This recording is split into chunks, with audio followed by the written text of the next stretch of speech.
हिंडाल्को ने रिकॉर्ड ऊंचाई हासिल की है, जबकि उसके आधे कारोबार पर दबाव बना हुआ है। यह बुल ट्रैप है या एक असली बूम, यही सवाल बाजार में गूंज रहा है। नमस्कार दोस्तों, स्वागत है आपका इन्वेस्ट विद सुमित में। पिछले सिर्फ 2 महीनों में हिंडाल्को का शेयर लगभग 35% बढ़ चुका है और स्टॉक ने नया ऑल टाइम हाई छुआ। लेकिन सबसे चौंकाने वाली बात यह है कि जिस बिजनेस से कंपनी को करीब 55% रेवेन्यू मिलता है, वही अभी मुश्किलों से गुजर रहा है। फिर भी स्टॉक लगातार ऊपर क्यों जा रहा है, यह बड़ा सवाल है। क्या मार्केट कुछ ऐसा देख रहा है जो आम रिटेल इन्वेस्टर्स अभी नहीं देख पा रहे हैं? अब समझते हैं कि आखिर हिंडाल्को का पूरा बिजनेस कैसे चलता है। हिंडाल्को एल्यूमिनियम और कॉपर दोनों में काम करती है। कंपनी सिर्फ कच्चा धातु नहीं बेचती, बल्कि उससे EV battery parts, beverage can, wiring material और इंफ्रास्ट्रक्चर प्रोडक्ट्स बनाती है। इसके अलावा कंपनी की यूएस सब्सिडियरी नोवेलिस रिसाइकलिंग में भी बड़ी प्लेयर है। यही नोवेलिस हिंडाल्को के ग्लोबल बिजनेस का सबसे बड़ा हिस्सा है। लेकिन यहीं से असली टेंशन शुरू होती है। यूएस में नोवेलिस के ऑस्वेगो प्लांट में 2 बड़े आग हादसे हुए, जिससे प्रोडक्शन पर सीधा असर पड़ा। लेटेस्ट क्वार्टर में शिपमेंट्स 12% गिरकर 844 किलो टन पर आ गईं। और सबसे बड़ा शॉक यह रहा कि पिछले साल कंपनी को लगभग 2,800 करोड़ डॉलर का प्रॉफिट हुआ था, वहीं इस बार करीब 800 करोड़ डॉलर का नेट लॉस दिखा। इतनी बड़ी गिरावट के बाद आमतौर पर स्टॉक्स टूट जाते हैं, लेकिन हिंडाल्को में उल्टा हो रहा है। तो आखिर स्टॉक को सपोर्ट कौन दे रहा है?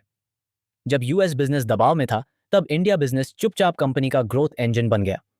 कॉपर बिजनेस में ईबीआईडीए 48% बढ़कर 907 करोड़ पहुंच गया।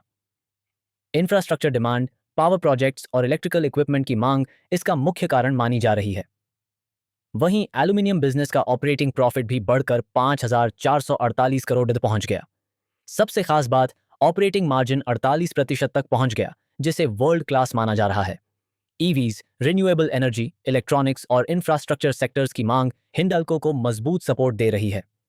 क्वार्टरली रिजल्ट देखकर कई इन्वेस्टर्स कंफ्यूज हो गए, क्योंकि कुछ नंबरों में विरोधाभास था।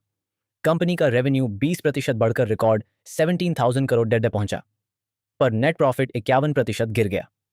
असल में यह गिरावट बिजनेस स्लोडाउन की वजह से नहीं थी, बल्कि यूएस फायर इंसिडेंट से जुड़े नुकसान और रिपेयर कॉस्ट के लिए एक बार का चार्ज लिया गया। यानी कोर बिजनेस अभी भी मजबूत माना जा रहा है। अब जानते हैं बड़े ब्रोकरेज हाउसेस इस स्टॉक को लेकर क्या सोच रहे हैं। एक्सिस सिक्योरिटीज ने स्टॉक को होल्ड से बाय में अपग्रेड किया है और उनका टारगेट प्राइस 1220 रुपए बताया है। मोतीलाल ओसवाल ने भी बाय रेटिंग बरकरार रखी है और उनका टारगेट 1280 रुपए बताया जा रहा है। मॉर्गन स्टैनली का मानना है कि इंडिया ग्रोथ स्टोरी और ग्लोबल एल्यूमिनियम डिमांड हिंडाल्को को लॉन्ग टर्म स्ट्रक्चरल ग्रोथ में ले जा सकती है। लेकिन दोस्तों, रिस्क अभी भी खत्म नहीं हुआ है। अगर पावर कॉस्ट बढ़ती है या यूएस प्लांट की रिकवरी में देरी होती है, तो प्रेशर वापस आ सकता है। यूएस में बन रहा बे मिनट मेगा प्रोजेक्ट आने वाले समय में कंपनी के लिए बड़ा ग्रोथ ट्रिगर बन सकता है। इसमें करीब $5 बिलियन का निवेश है। फिलहाल वैल्यूएशन उद्योग औसत से नीचे दिख रही है, पर स्टॉक पहले ही काफी ऑप्टिमिज्म प्राइस में कर चुका है। इसलिए कई लॉन्ग टर्म इन्वेस्टर्स तेज रैली के बाद थोड़ा पेशेंस रखना बेहतर मान रहे हैं। हम यहाँ रोज ऐसे ही स्टॉक मार्केट और फाइनेंशियल अपडेट्स लेकर आते हैं। अगर आप किसी खास स्टॉक या सेक्टर का एनालिसिस चाहते हैं तो कमेंट में बताइए और चैनल को सब्सक्राइब करना मत भूलिए। धन्यवाद, मिलते हैं अगले अपडेट में।